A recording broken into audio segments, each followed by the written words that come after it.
In the dim glow of streetlights on a rain-soaked night, I find myself drawn to the silent whispers of a world that few dare to acknowledge, the hidden corridors where crime and tragedy converge into a tapestry of human suffering.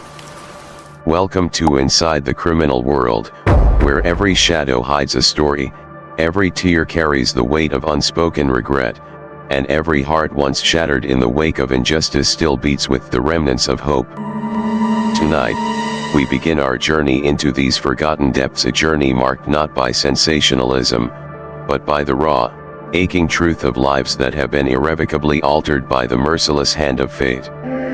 There is an undeniable melancholy that permeates the alleys of this dark realm, a lingering sorrow that clings to every graffiti-scarred wall and echoes in the empty corridors of abandoned buildings. It is a world where the echo of a distant siren can evoke memories of loss, where the mere mention of a name conjures up the ghost of a past that refuses to be forgotten. This is not the glamorous underworld of movies and myths. This is a harsh reality where pain and remorse mingle with fleeting moments of fragile humanity. Here, behind every crime report and every cold case, there is a story of a life cut short, a dream shattered, and a heart forever burdened by regret. I invite you now to set aside your preconceptions and open your mind to the somber truths that lie hidden beneath the surface. As we venture into this realm, we will encounter tales that defy simple explanations, stories that speak of desperation, of systemic failures, and of personal tragedies that ripple through entire communities. Each case we examine is not just an isolated incident of criminality but a reflection of deeper wounds that society has long ignored. It is within these wounds that we may glimpse a shared humanity, a collective sorrow that binds us together despite the darkness. Picture a cold, bleak night when the world seems to have forgotten the warmth of compassion, a night when a lone figure wanders through deserted streets, burdened by memories too painful to name. That figure could be anyone: a victim whose voice was silenced before it could be heard, a perpetrator driven to the edge by circumstances that stripped away his humanity, or even a bystander whose quiet sorrow went unnoticed amidst the chaos. In every silent step, there is an echo of tragedy, a reminder that every criminal act is intertwined with lives that bear its scars long after the news cameras have moved on. Tonight's narrative begins with the story of a life lost, a story that is etched not in headlines but in the fragile hearts of those who remain.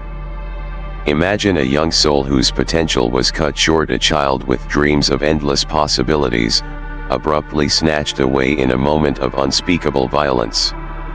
Their future, once full of promise, was replaced by an unbearable silence that now haunts the corridors of memory.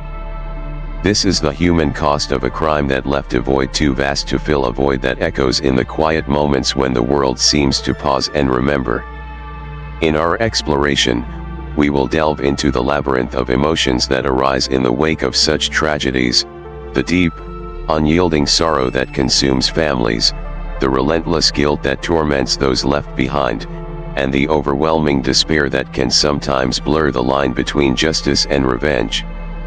These are not stories meant to shock or titillate, but rather to remind us that behind every statistic, behind every case file, lies a human being, a person who once laughed, loved, and dreamed, only to have their light extinguished by the cruel randomness of fate. As we peel back the layers of this intricate tapestry, we begin to see how systemic neglect and personal despair often converge in the most heart-wrenching ways. There are communities where the specter of violence has become a constant companion, a reminder that, for many, the cost of living in a world where crime lurks in every shadow is measured in the currency of grief. The streets of these neighborhoods are lined not only with crumbling facades and broken promises, but also with the intangible residue of sorrow, an atmosphere heavy with regret and longing for a time when hope seemed within reach. Yet, even amidst this overwhelming grief, there is a persistent ember of resilience that refuses to be extinguished. It is in the quiet gestures of solidarity, a neighbor reaching out a trembling hand, a community coming together in silent vigil, a lone voice rising in protest against the tide of despair. These small acts of defiance, though they may seem insignificant in the face of monumental loss, are a testament to the indomitable spirit that resides within us all. They are the flickering flames in the darkness that, however faint, promise that redemption might yet be possible. In the following moments, we will journey through the most poignant chapters of this hidden world. We will bear witness to the profound sadness of lives undone, to the desperate pleas for justice that echo through empty corridors, and to the quiet triumphs of those who strive to reclaim their dignity in the aftermath of overwhelming tragedy. Each story we share is an invitation to reflect on the cost of crime, a cost measured not only in broken lives but in the endless waves of sorrow that follow long after the final verdict has been pronounced. As you watch this video, allow yourself to be drawn into the delicate interplay of light and darkness. Let the sorrowful cadence of these narratives touch your heart, stirring a deep empathy for the countless souls who have been wounded by a system that often seems indifferent to their pain. For within these stories lies a lesson far more profound than any crime statistic, a reminder that every act of violence, every moment of despair, is an opportunity for us to rediscover our shared humanity, to see in each other the same fragile hope that, even in the face of relentless tragedy, still dares to shine. There is a melancholic beauty in the way these stories unfold, a beauty born not of idealized heroism but of raw, unfiltered emotion. It is in the whispered confessions of remorse, in the tear-stained letters left behind, in the quiet moments when the world seems to pause and we are forced to confront the reality of our own vulnerability. This is the essence of Inside the Criminal World, an unflinching look at the sorrow that lies at the heart of every crime, and an earnest search for meaning in a world where pain and beauty coexist in delicate balance. In the chapters that follow, we will not shy away from the difficult questions.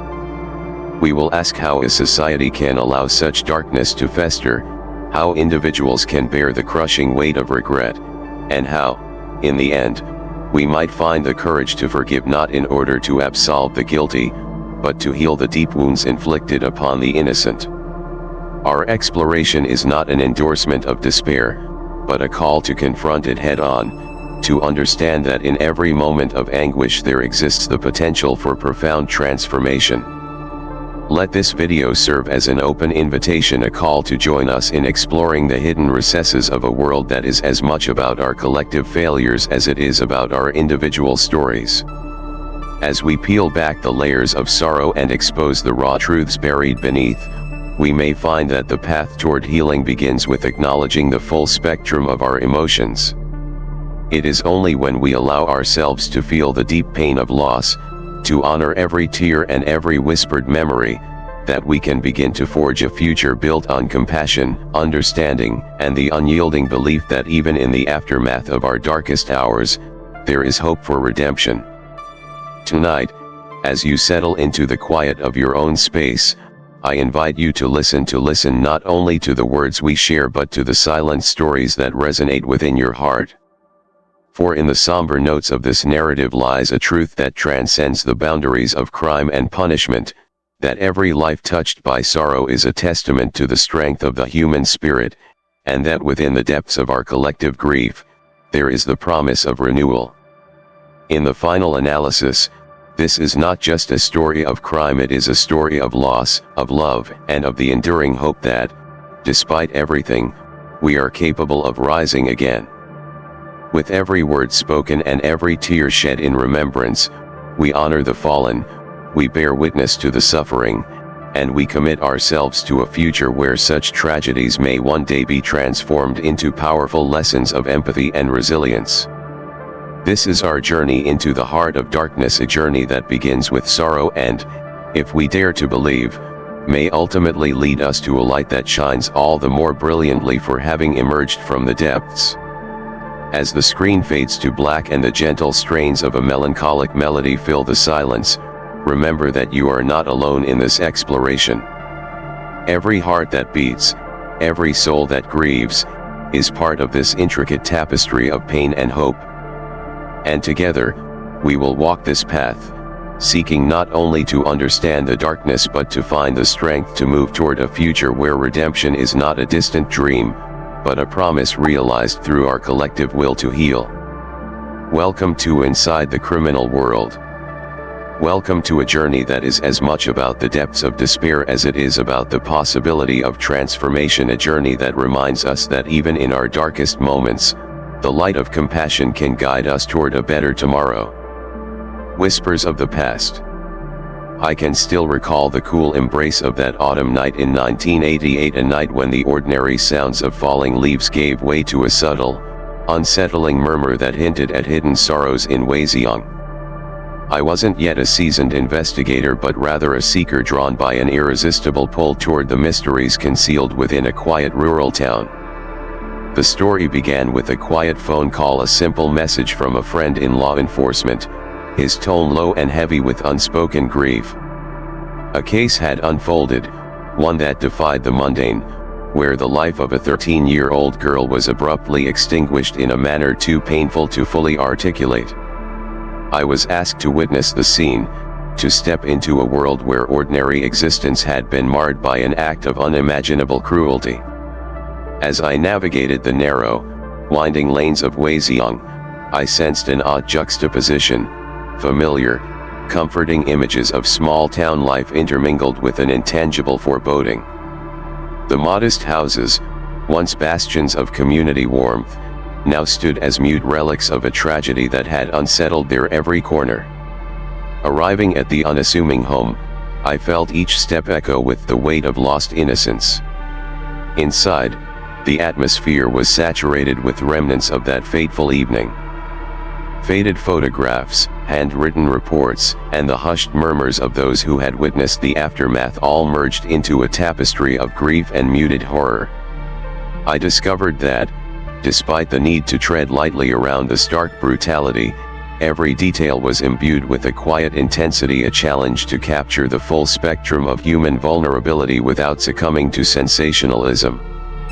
Central to the case was the figure of a troubled man, whose confession painted a portrait of inner torment as much as of external wrongdoing. His account, fragmented and conflicted, revealed a soul driven by forces he barely understood, a compulsive act sparked by a tumult of past pains and personal inadequacies. It was not an excuse but an uneasy explanation, one that compelled me to ponder the intricate interplay between fate, circumstance, and the darker corners of the human mind. Determined to piece together the story, I spent long days sifting through local archives and engaging with faded memories preserved in yellowed clippings and whispered recollections. Waziyang, once a tapestry of vibrant community life, had gradually transformed under the shadow of fear. I listened intently to the voices of those who had lived through those nights, voices that spoke of trepidation when the sun set, of unspoken warnings about the colors one wore, and of streets that once bustled with life but had turned eerily silent. One elderly woman's recollection, delicate yet vivid, struck me profoundly. She recounted nights when the absence of streetlights rendered every corner suspect, when a mere whisper of wind could become an omen. Her story was not just an account of fear, but a nuanced glimpse into how a community grapples with grief and the unknown. Yet, amid that pervasive sadness, there was an undercurrent of resilience, a quiet, steadfast refusal to surrender to despair. I witnessed neighbors organizing informal patrols and sharing small acts of solidarity that rekindled hope in the heart of a wounded town. In these moments, I found the human spirit's capacity to heal, to rebuild even when the scars were deep. Later that night, in the solitude of my study, I began to pour these reflections onto paper. The act of writing became both a tribute and a meditation, a way to honor the memories without overindulging in the starkness of the event. I wrote from a deeply personal perspective, striving to bridge the gap between the clinical details of a police report and the raw, ineffable pain of loss. My narrative was less a recitation of facts and more an exploration of the delicate interplay between darkness and light, a search for understanding in a world too often defined by its shadows. In that quiet space, As the lamplight flickered and the night stretched on, I found solace in the idea that even the most harrowing events could carry a hint of redemption. The subtle interplay of beauty and melancholy, of whispered memories and hopeful resilience, became the pulse of my narrative, a pulse that would guide me as I ventured deeper into the labyrinth of Wei Xiong's haunted past. Shadows of retribution. As the embers of that fateful autumn gradually faded into memory, I found myself grappling with an unsettling compulsion to seek answers not only about the horrific events but also about the lingering echoes that haunted the hearts of those who survived. In the weeks following my initial foray into Wei Xiong's troubled past, the quiet town revealed itself to me in layers, each cloaked in subtle remorse and a deep-seated yearning for redemption. I spent my days retracing steps along the dimly lit back roads and forgotten alleys of Wei Xiong, each corner stirring dormant recollections of sorrow and regret. The delicate interplay of light and shadow became a constant metaphor in my journey. Beneath the soft glow of streetlights, I witnessed moments of fragile beauty, a solitary figure walking slowly with a heavy heart, the soft murmur of whispered prayers, and the gentle rustle of leaves that seemed to murmur secrets from long ago. It was during one such twilight walk that I encountered Mr. Han, a quiet, introspective man whose life had been irrevocably altered by the tragedies of that era.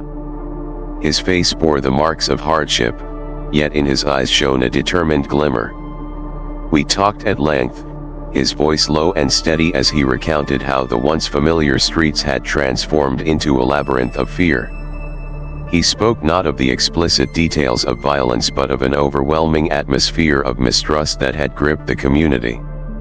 Mr. Han's words resonated with me deeply. In every shadow, he murmured, there's a story, a remnant of a time when trust was as fragile as glass. And when that trust shatters, every sound, every movement, feels like an omen. His quiet acceptance of the past, combined with an unyielding desire to rebuild, painted a picture of a man caught between the memories of lost innocence and the hope for a new beginning. That conversation was a turning point in my investigation, a moment when I began to appreciate that the true story was not just one of tragedy, but also one of resilience. I started collecting narratives from various corners of the community. Elderly shopkeepers recalled how the warm laughter of neighbors had been replaced by a palpable silence. Young students, with wide, questioning eyes, listened to whispered legends of those dark nights, stories passed down as both caution and tribute. In every whispered recollection, there was a trace of defiance, a refusal to let despair dictate their future. Late one evening, as the rain began to fall softly on the uneven pavement, I took shelter in an old tea house nestled at the edge of town. The tea house, a relic from a more hopeful time, was filled with the scent of jasmine and aged wood. Over steaming cups of tea, I conversed with Mrs. Li, the owner, who had witnessed the evolution of Wei Xiong from a vibrant community to a landscape scarred by tragedy. With a measured tone, she recounted how families had once gathered in these very rooms, sharing dreams and laughter, only to retreat into themselves when the terror of those nights took hold. Time does not erase pain, Mrs. Li said softly, but it teaches us to live with its memory. Every teardrop has a story, and every story, in time, weaves itself into the tapestry of who we become. Her words, tender and profound, reminded me that healing was not a process of forgetting but of integrating the past into a narrative that allowed for hope to flourish alongside sorrow. In the days that followed, my investigation led me deeper into the personal histories of those affected. I discovered that the ripple effects of the tragedy extended far beyond the initial act. The town had become a living archive of loss and resilience. Neighbors who had once shared intimate details of their daily lives now exchanged only guarded glances and sparse words. Yet, in the quiet spaces between their silences, there was an unspoken understanding, a collective determination to reclaim their identities from the shadows of the past. One evening, As I sat by a window watching the rain etch delicate patterns on the glass, I began to ponder the nature of retribution. Not the swift, vengeful justice many might imagine, but a slow, almost imperceptible healing process that took root in the heart. I recalled a case file, an old, worn dossier containing faded photographs and hastily scribbled notes that hinted at a series of smaller, often overlooked incidents. These were not the headlines of mass tragedy, but intimate moments of cruelty that had, piece by piece, eroded the town's sense of security. Each case was a thread in the dark fabric of that period, and together, they told a story of fear compounded by neglect and misunderstanding. I felt compelled to visit the scene of one such incident, a narrow alley behind an abandoned warehouse where whispers of past transgressions still seemed to linger. The alley was dimly lit by the occasional flicker of a dying neon sign. The walls, marked by years of graffiti and decay, bore silent testimony to the collective grief of a community that had suffered in silence. As I walked slowly along the path, memories of voices and fleeting images filled my mind, snatches of conversations, fleeting glimpses of tear-streaked faces, and the echo of footsteps that no longer belonged to any living soul. In that moment, I realized that the journey I had embarked upon was as much an exploration of collective memory as it was an inquiry into individual guilt. The enigmatic figure of the troubled man from the first case began to fade into a broader mosaic, a symbol of the deep, unresolved trauma that had plagued Weiziong for years. His confession, filled with contradictions and half-truths, was but one element of a far more complex narrative of pain, remorse, and, ultimately, redemption. My own reflections grew more introspective with each passing day. I began to see parallels between the external darkness of Weiziong and the internal darkness that many of us harbor in silence. Every step I took, every conversation I had, deepened my understanding of how the human spirit can be both fragile and remarkably resilient. I often found myself pondering the question, how does one reconcile with a past that refuses to remain buried? In answering this, I discovered that true retribution is not found in the pursuit of vengeance, but in the courage to confront our collective demons and allow the light of understanding to slowly dispel the shadows. During one particularly quiet afternoon, I revisited the archives where I had first encountered the scattered remnants of the case. Dusty boxes filled with old newspapers, yellowed documents, and brittle photographs offered silent stories of a time when life was both simpler and inexplicably cruel. As I leafed through the pages, I came across a series of articles detailing community efforts to honor the victims' memorials that were modest, yet deeply sincere. These tributes, though not grand in scale, were imbued with a quiet dignity that spoke of a community determined to rise above the darkness of its past. The narrative that unfolded before me was one of incremental healing. I met individuals who had dedicated themselves to preserving the memory of those lost, not as a source of perpetual grief but as a reminder of the preciousness of life.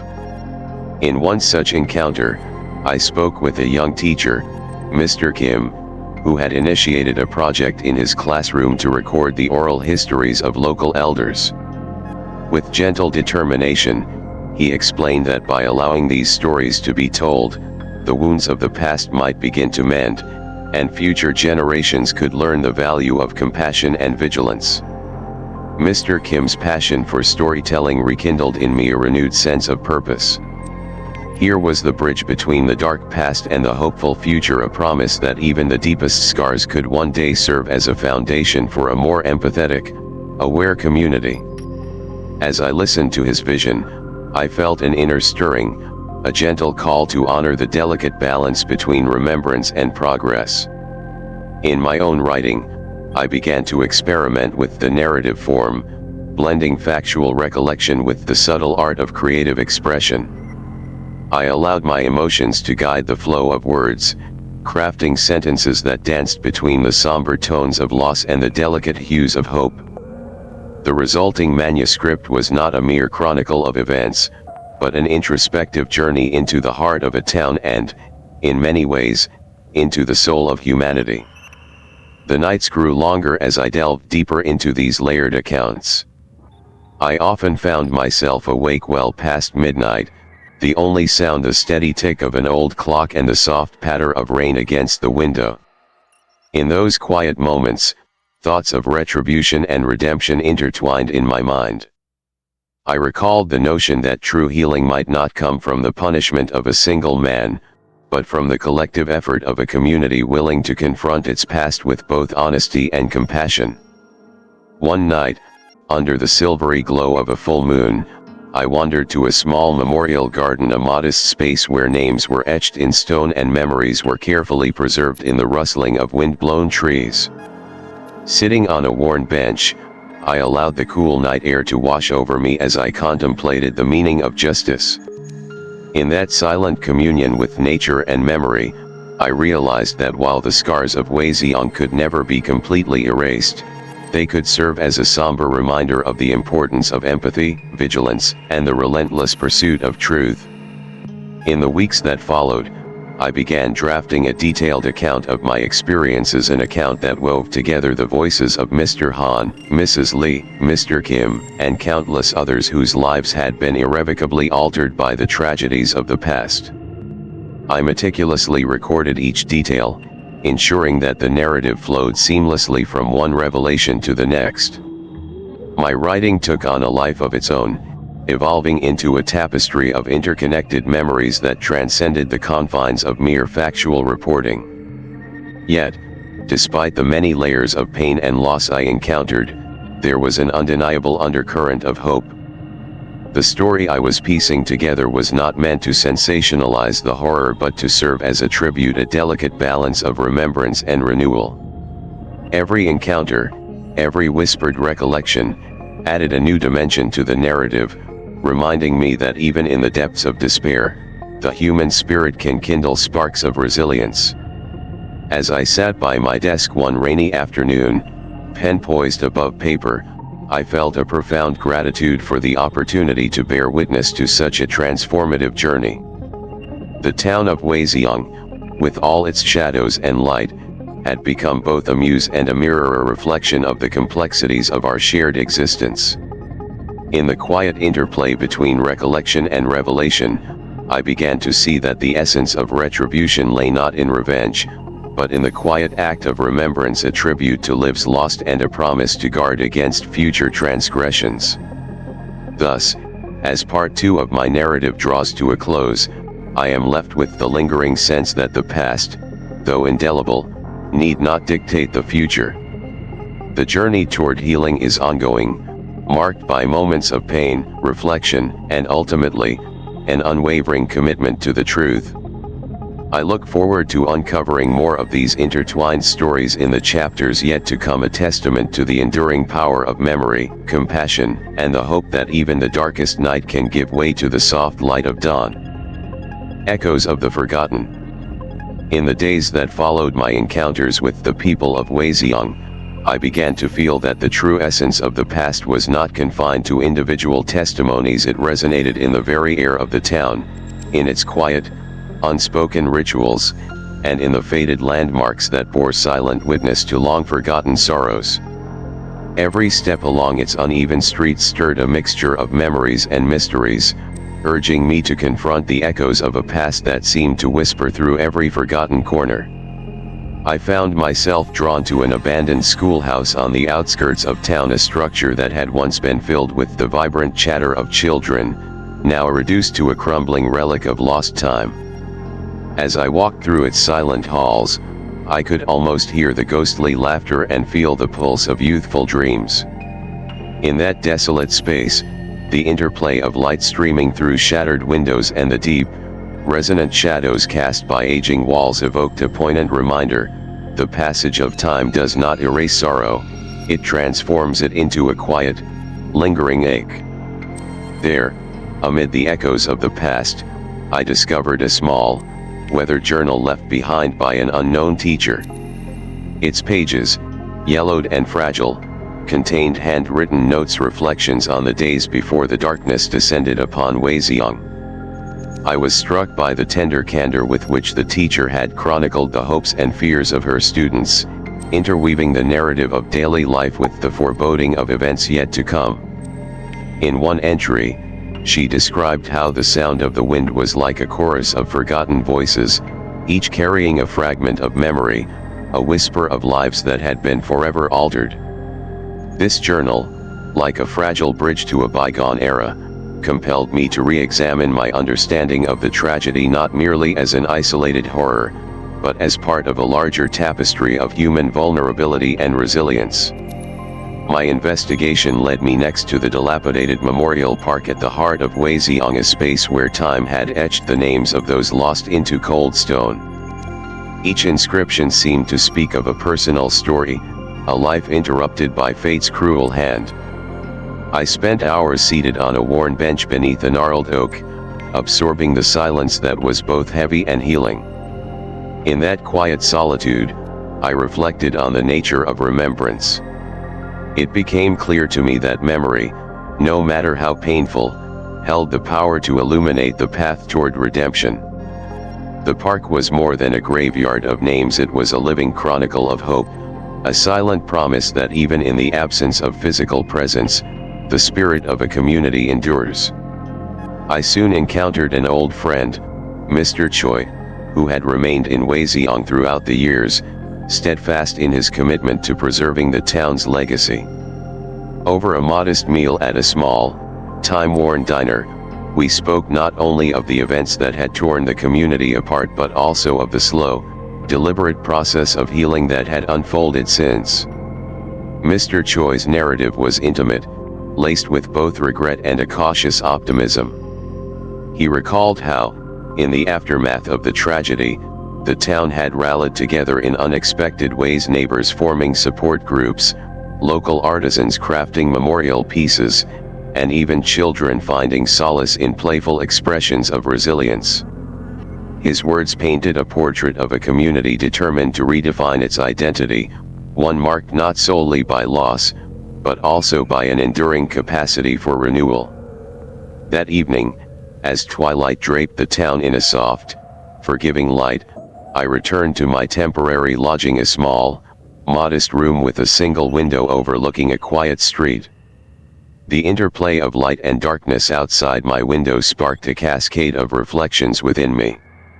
I realized that the echoes of the past were not static relics to be mourned, but dynamic forces that could guide us toward understanding. In the hushed murmurs of the wind, I sensed a dialogue between memory and hope, a conversation that, though fragmented, was imbued with a quiet determination to move forward. My thoughts then turned to the perplexing nature of truth. The case that had so haunted Weixiang was shrouded in layers of ambiguity, confessions that left as many questions as answers, testimonies that were as much about personal guilt as they were about systemic failures. I began to wonder how the human mind reconciles such profound dissonance. In quiet moments of introspection, I felt that each of us carries within us a duality, a capacity for both darkness and light, for cruelty and kindness. This realization deepened my resolve to uncover not only the facts of the case but also the underlying threads of human experience that wove together the fabric of a community in mourning. One particular encounter remains vivid in my mind: a late-night visit to a small, cluttered home on the edge of town. The owner, a middle-aged man with weary eyes and a gentle smile, invited me into his living room, where relics of the past were displayed with quiet reverence. Among these was a faded photograph of a group of school children, their faces alight with innocent joy, captured on the day before the town was irrevocably altered. The man explained, in soft, measured tones, that every year on the anniversary of the tragedy, the community would gather to share stories, to honor those who had been lost, and to find solace in their collective strength. It was a ritual that, while painful, reaffirmed the idea that healing begins when we allow ourselves to remember and to share the burden of grief. In that intimate setting, I came to understand that the passage of time was not simply a healer of wounds but also a keeper of stories. Each story, whether of heartbreak, redemption, or quiet perseverance, served as a beacon for those navigating the murky waters of loss. The man's account, personal and unadorned, offered a poignant counterpoint to the sterile records of official reports. It was a reminder that beyond the statistics and headlines lay real lives, each with its own unique narrative, each contributing to the collective memory of a community that had endured far more than its share of sorrow. As I continued my journey through Weijiang, I began to document these personal encounters, not just as factual accounts but as reflections on the interplay of light and shadow that define the human condition. My notebook filled with sketches of old streets, transcriptions of whispered recollections, and fragments of conversations that captured the raw emotion of the moment. I found that, with every story I recorded, a subtle transformation took place within me, a softening of the edges of despair and a gradual awakening of empathy. In the silent moments between my visits to archives and interviews, I sought refuge in nature.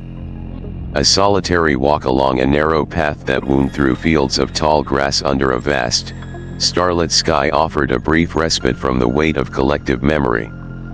Here, the natural world became both a mirror and a sanctuary, a place where the scars of the past could be observed without judgment, where every rustling leaf and every whisper of the wind hinted at the resilience inherent in all living things. I began to see that the legacy of Weijiang was not defined solely by the darkness of its history but also by the subtle, persistent glow of hope. The town, scarred by tragedy, had carved out spaces for reflection and renewal. In quiet corners, a community center repurposed as a memorial, a garden where wildflowers grew defiantly among the ruins, life had found a way to assert its presence, delicate yet unyielding. These images, etched in my mind, provided a counterbalance to the weight of the past and affirmed my belief that even the most profound sorrow could be transformed through the simple act of remembering. In this unfolding chapter of my journey, I sensed that I was not merely an observer but an active participant in a process of collective catharsis. The stories of those who had survived, the testimonies of those who still carried the scars of loss, and the silent, persistent murmur of a town determined to rise again all converged into a narrative that was as much about healing as it was about tragedy. I wrote with a renewed sense of purpose, striving to capture not only the stark realities of a haunted past but also the subtle, defiant beauty of a community on the mend. As I set down my pen that evening, the moon casting a gentle glow over my scattered notes, I realized that the echoes of the forgotten were not destined to fade into oblivion. They were instead interwoven with every heartbeat of Weijiang, a living reminder that in the delicate balance between memory and hope, every life carries the potential for renewal. The journey ahead remained uncertain, yet in the quiet symphony of whispered memories, I found the courage to press on, to uncover more hidden truths, to listen more intently to the silent voices, and to honor the enduring legacy of a town that refused to let its past be lost in the darkness. Veils of remorse. In the wake of my previous discoveries, the weight of Weijiang's tragedies began to press more heavily upon me. I found that remorse was not simply the sorrow of those who had lost loved ones, it was an all-encompassing veil that shrouded every corner of the town, every whispered memory, and even my own heart. The journey had grown increasingly personal, as I grappled with a complex mix of empathy, regret, and the inescapable pull of unanswered questions. I began to notice that the stories I had collected were evolving, as if the past was constantly rewriting itself in subtle ways. Old faces revealed new layers, and once muted recollections now resonated with a sense of urgency and unspoken remorse. I encountered individuals who had long borne the burden of guilt, not for crimes they committed, but for the inescapable feeling that their silence had somehow allowed the darkness to thrive. One rainy afternoon, while seeking shelter in an abandoned community center turned temporary refuge for the elderly, I sat with Mrs. Park, a woman whose eyes held both the softness of bygone days and the sharp clarity of fresh wounds. Over cups of bitter tea, her voice, though subdued, carried a poignant confession of regret. She spoke of nights spent haunted by dreams of what might have been, of chances lost and voices silenced by fear. It was as if each tear shed had become a silent testimony to the community's collective remorse, a remorse that transcended the stark facts of the case and touched upon the deeper fissures of human frailty. As I listened, I realized that remorse was as much about personal accountability as it was about communal loss. Mrs. Park's story wove together fragments of the past, a misplaced word here, a missed opportunity there, until they formed a tapestry that bore the unmistakable imprint of regret. In her narrative, every moment was imbued with the potential for redemption, yet every silent error also cast a long shadow, reminding us that the echoes of the past can never be fully exorcised. Determined to trace these echoes further, I embarked on a series of late-night walks through the narrow, winding streets of Waziyang. The damp pavement reflected the myriad lights of distant street lamps and the occasional flash of neon from shuttered storefronts. In the solitude of these nocturnal journeys, I often paused before a familiar doorway or beneath a time-worn archway, wondering if these silent landmarks held secrets yet to be told. The town's architecture, aged and fragile, became a metaphor for the human condition, its beauty marred by the relentless passage of time and the heavy burden of past transgressions. On one such night, the wind carried with it a memory, an almost imperceptible murmur that led me to an old, nearly forgotten shrine at the edge of a neglected park. There, amidst wild ivy and rusted relics, I discovered an inscription that spoke of atonement and the hope for forgiveness. It was as if the very stones of the shrine had borne witness to generations of regret, each etching a silent vow to make amends for the inevitable imperfections of life. I sat on the cool stone steps, letting the quiet murmur of nature soothe the turmoil inside me, while the distant sound of rain created a rhythmic cadence that mirrored my introspection. Days turned into weeks, and my search for clarity led me to revisit some of the very places where the tragedies had unfolded. In the dim light of early morning, I found myself at the outskirts of an old industrial estate, an area that had once thrived with the hum of labor and camaraderie but had since become a ghostly reminder of neglect. There, a crumbling factory served as an accidental memorial, its walls scarred by both time and the bitter memories of violence. I recalled that the troubled man whose confession had sparked so much controversy had once walked these very paths, his steps echoing the same remorse that now seemed to haunt me. I began piecing together fragments of his life, the scars of childhood abandonment, the quiet bitterness of a life marked by physical frailty, and the profound isolation that came with feeling forever different. Yet, even as I reconstructed his story, I was struck by the realization that every person involved, victims, witnesses, and even the accused, was enshrouded by layers of personal and collective regret. It was a truth too complex to be distilled into simple accounts of right or wrong. Instead, it was a tangled web of human emotion, where every act of violence was matched by an equal measure of sorrow, and every cry for justice was tempered by a silent, pervasive remorse. In the midst of these reflections, I encountered a young poet who had made it his life's work to capture the ineffable pain of the past through verses. His studio, cluttered with papers and photographs, was a sanctuary where the raw, unfiltered essence of human despair and hope converged. Over a quiet evening of shared reflections, he recited lines that spoke of remorse not as a burden, but as a necessary step toward understanding and growth. "We wear our scars like veils," he murmured, "each one a reminder of our fragility, and yet, a testament to our capacity for healing." His words resonated with me, affirming that even amidst the darkest recollections, there lay an inherent possibility for transformation. This encounter with the poet spurred me to examine my own inner dialogue. I began to see that my relentless pursuit of truth had, over time, accumulated its own weight, a quiet, unspoken remorse for the times I might have been complicit in letting the silence speak louder than necessary.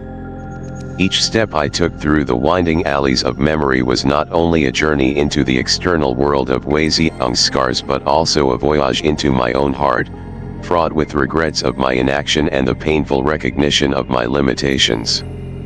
Returning to my study each night, I would pore over the collection of notes, photographs, and overheard murmurs, trying to thread together a narrative that balanced the need for accountability with the realization that remorse could, in time, give way to a deeper understanding. I found solace in writing, letting the ink flow as a way to unburden the soul and attempt to transform personal and collective pain into a narrative that, while steeped in sorrow, also hinted at the possibility of renewal. One particularly poignant evening, as I sat in quiet solitude with a journal open before me, I reflected on a recurring motif in the testimonies of those I had encountered: the notion that remorse was a living, breathing entity, evolving with every shared memory and every tear shed in the dark. I began to see that this remorse was not meant to imprison us in the past, but rather to serve as a bridge toward a future defined by empathy and mindful redemption. In the quiet interplay of remembrance and regret, I discovered that every lost opportunity for compassion could also be a stepping stone toward a more tender, deliberate life. The narrative that unfolded in my mind during those long nights was not one of simple despair, but a delicate interplay of light and shadow, a testament to the idea that even in the aftermath of profound sorrow, the human spirit has an uncanny ability to seek meaning and, eventually, forgiveness. I started to believe that the veils of remorse, heavy as they might be, were also a reminder of our shared humanity, a call to acknowledge that the path to healing is paved with both our mistakes and our moments of courageous reflection. In the ensuing days, as I compiled my reflections into what would eventually become a detailed manuscript of this chapter, I felt that I was capturing not just the facts of a harrowing past, but also the quiet, often unspoken, emotional truths that bind us all together. I recorded conversations, emotions, and the ephemeral beauty of moments when the community dared to smile amidst the lingering shadows of loss. Each story, every detail, was interlaced with a fragile hope, a conviction that even the deepest remorse could serve as fertile ground for a more compassionate future. Dawn of Redemption. As the first hints of morning light began to seep over the horizon, I sat by the window of my modest room, reflecting on the long and winding journey that had brought me to this moment. In the stillness of the early hours, I could almost hear the whispers of the past merging with the gentle promise of a new day, a day when the scars of Wei Ziyang might finally begin to mend. The journey through the heart of a town steeped in tragedy had been as much about external investigation as it was about internal discovery. Over the months, I had collected fragments of sorrow and resilience from nearly every corner of Wei Ziyang. I had listened to voices that trembled with grief and witnessed a community's struggle to balance the heavy weight of its history with the fragile hope of redemption.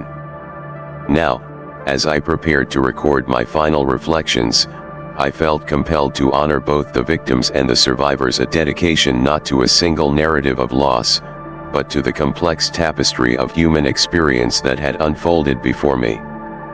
In the twilight of my investigation, I found that the process of healing was not a matter of forgetting the past but of understanding it.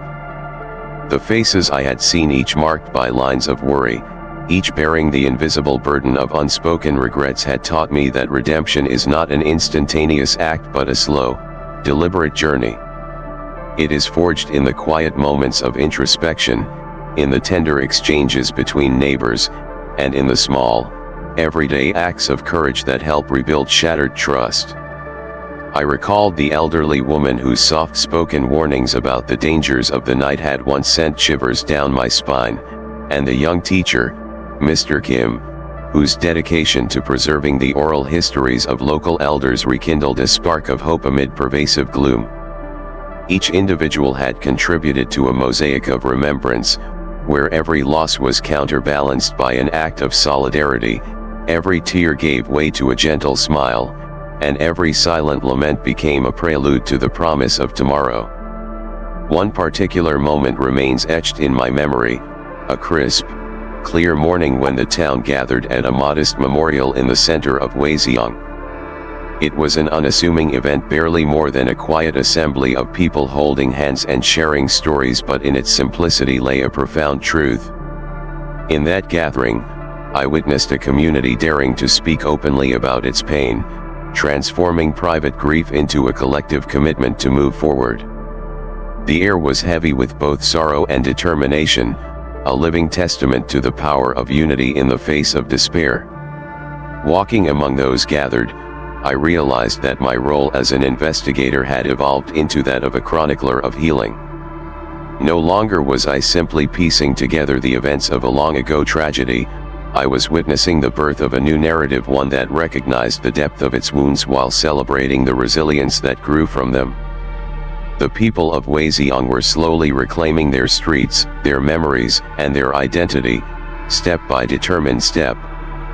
In the midst of whispered remembrances and soft-spoken vows to never let the past repeat itself, there emerged a quiet determination to honor every life affected by that fateful period. That morning, as the sunlight crept steadily over the horizon and painted the town in gentle hues of hope, I took a long, reflective walk through the revitalized neighborhoods. The streets, once marked by fear and silence, now buzzed with the sound of everyday life. Children laughed as they played in small parks where wildflowers had begun to reclaim forgotten corners, and elders sat in quiet conversation on weathered benches, each smile and shared glance a silent pledge to embrace the future. In my solitude along these bustling streets, I thought of the many voices that had guided me through this journey. I remembered the troubled man whose confession, though marred by contradictions, had become a symbol of the town's own conflicted history, a reminder that even those who seem most lost may carry within them a yearning for redemption. His story, interwoven with regret and reluctant accountability, was not a justification for his actions, but a stark illustration of the intricate interplay between human frailty and the potential for change. As I continued my walk, I arrived at a small riverside park that overlooked a gently flowing stream. The water, clear and persistent, mirrored my own desire to let go of the past and move forward. I sat on a smooth stone by the bank, allowing the rhythmic flow of water to wash over my thoughts. In that tranquil moment, I wrote down my final reflections, the realization that redemption was not a destination but an ongoing process, nurtured by every act of remembrance, forgiveness, and renewal. I began to see that the legacy of Weixiang was not confined to its tragedies. It was also defined by the quiet moments of beauty that emerged from the depths of sorrow. It was in the delicate balance of shadow and light, where each tear shed was tempered by a gentle smile, and each echo of loss was met with a soft, affirming whisper of hope. I recognized that while the past could never be fully erased, it could serve as a profound teacher, one that taught us the importance of empathy, the value of community, and the enduring strength of the human spirit. Returning to my study later that day, with the soft glow of dusk settling over the town, I compiled my notes into what would become the final chapter of my manuscript. In these final pages, I sought to capture not only the chronology of events but also the intangible essence of a community in transition. The narrative was imbued with a sense of tentative optimism, a belief that even the deepest wounds could, in time, give rise to a richer, more compassionate understanding of life. I wrote of how, in the quiet after the storm of collective tragedy, there emerged a promise of renewal, a promise embodied in the everyday acts of kindness, the steady rebuilding of trust, and the silent, unyielding determination to honor the past without being bound by it. My words became a tribute to every soul touched by the events of Weixiang, a tribute that acknowledged the profound loss and unrelenting sorrow, yet celebrated the resilience that allowed life to continue, imperfect but unbowed. As the final lines of my manuscript took shape, I felt a deep sense of closure, not as an end, but as a new beginning, a dawn that held within it the potential for healing and transformation. The journey had revealed to me that every chapter of pain was inseparable from the promise of redemption. It was a truth that resonated in every corner of Waziyang, from its silent memorials to its vibrant, emerging community centers. In this delicate interplay between memory and hope, I found my own path toward understanding, a path illuminated by the soft light of dawn. And so, with the final stroke of my pen, I concluded Part 5, Dawn of Redemption, a chapter that, like the rising sun, signified not the end of a long, dark night, but the beginning of a hopeful day. It is my hope that these words will stand as a testament to the transformative power of remembrance and the enduring promise that even in the face of profound sorrow, redemption is always within reach. In the quiet aftermath of our journey through the dark corridors of crime and sorrow, a new dawn has begun to break, a dawn that fills our hearts with the promise of change, redemption, and the triumph of goodness over all that is corrupt and cruel.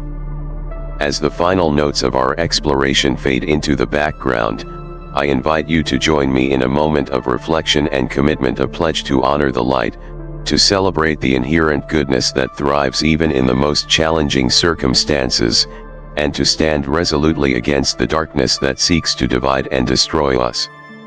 Throughout our time together on Inside the Criminal World, we have witnessed the harsh realities that lie at the heart of human cruelty. We have seen how crime can tear apart communities and shatter the delicate bonds of trust and hope. But tonight, as we close this chapter, let us also focus on the powerful counter-narrative, the story of resilience, of the indomitable human spirit, and of the unwavering belief that every act of kindness, every gesture of solidarity, has the power to transform lives. In a world where injustice may seem to reign, it is our collective strength and compassion that remind us, good can, and will, prevail. Consider for a moment the countless unsung heroes who labor quietly in the shadows, not for glory or praise, but simply because they know that every act of goodness brings us closer to a future defined by empathy and unity.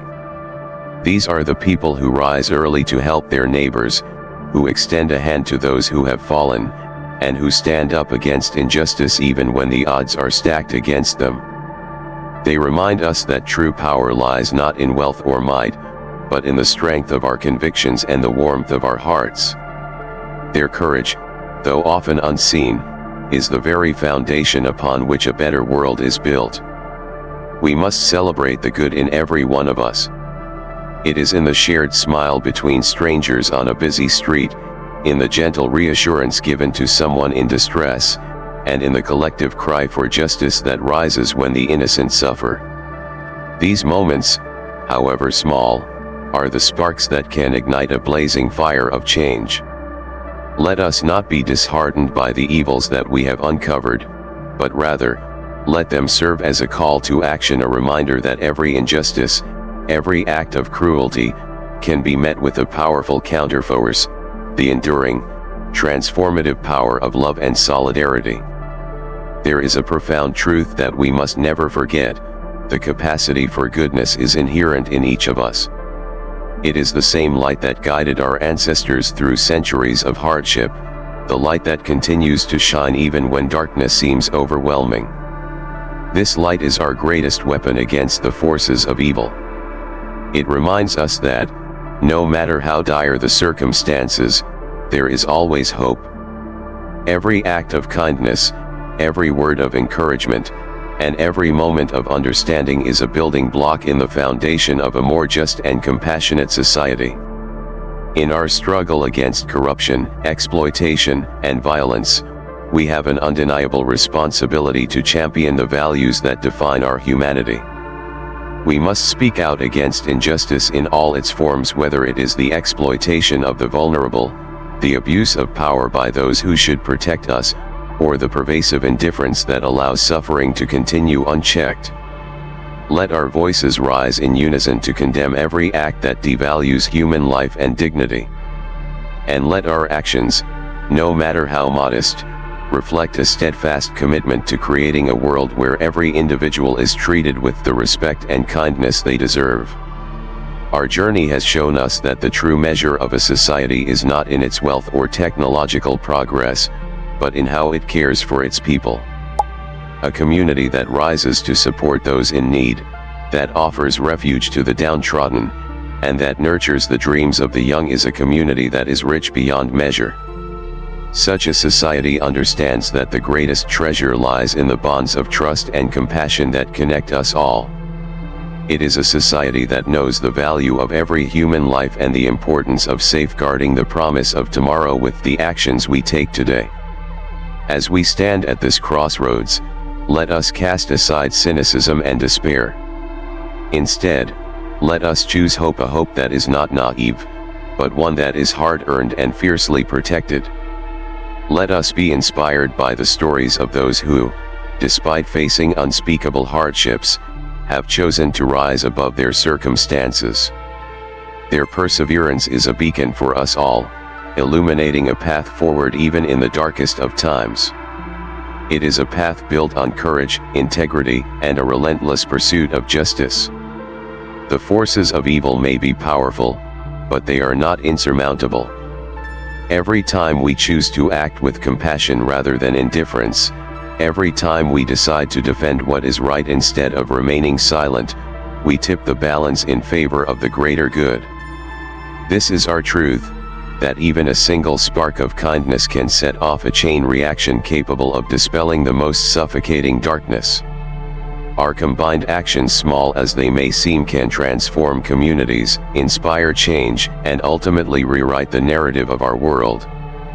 Let this moment serve as a reminder that we all have a role to play in shaping the future. Whether you are a seasoned advocate for justice or someone who is just beginning to find your voice, your contribution is vital. Embrace the power of your actions, and never underestimate the impact of a single act of goodness. Together, we can create a movement that not only denounces the evils that have marred our past but also builds a foundation for a brighter, more equitable future. I urge you to let the lessons of today fuel your commitment to a better tomorrow. Stand up for the rights of the oppressed. Lend your voice to those who are silenced by fear. And, above all, cultivate a spirit of empathy that transcends differences and binds us together in a shared humanity. The challenge before us is not an easy one, but it is a challenge that we must meet with unwavering resolve and a deep-seated belief in the inherent goodness of people. As you leave this space and step back into the world, carry with you the conviction that each of us is capable of making a difference.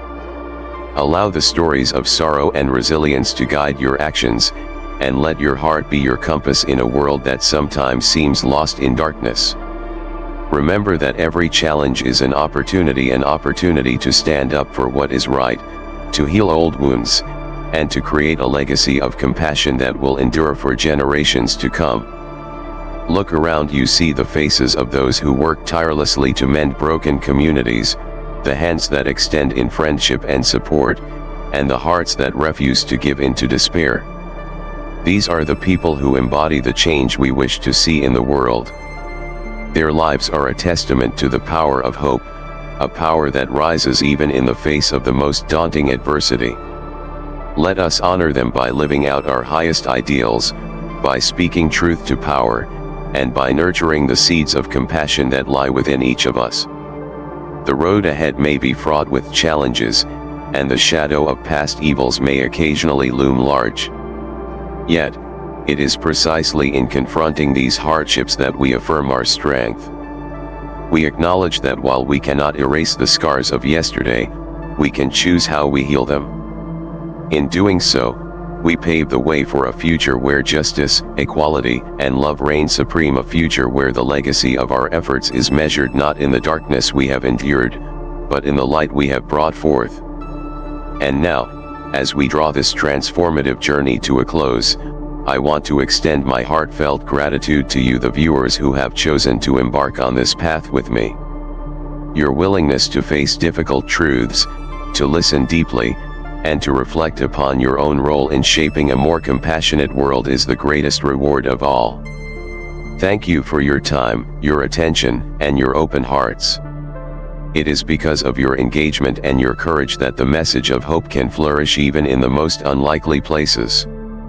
May you go forth inspired by the belief that every act of goodness, every word of encouragement, and every step toward justice contributes to a brighter, more unified future. Let us continue to be the bearers of light in a world that so desperately needs it. Thank you for joining me on this journey and for being a part of the change that we all wish to see. Welcome to a new beginning, a beginning forged in the fires of adversity, tempered by the strength of our convictions, and illuminated by the enduring light of hope. Let this be our legacy, our promise to the world, that we will never surrender to darkness, for we are the champions of justice, the voices of compassion, and the living embodiment of a better tomorrow.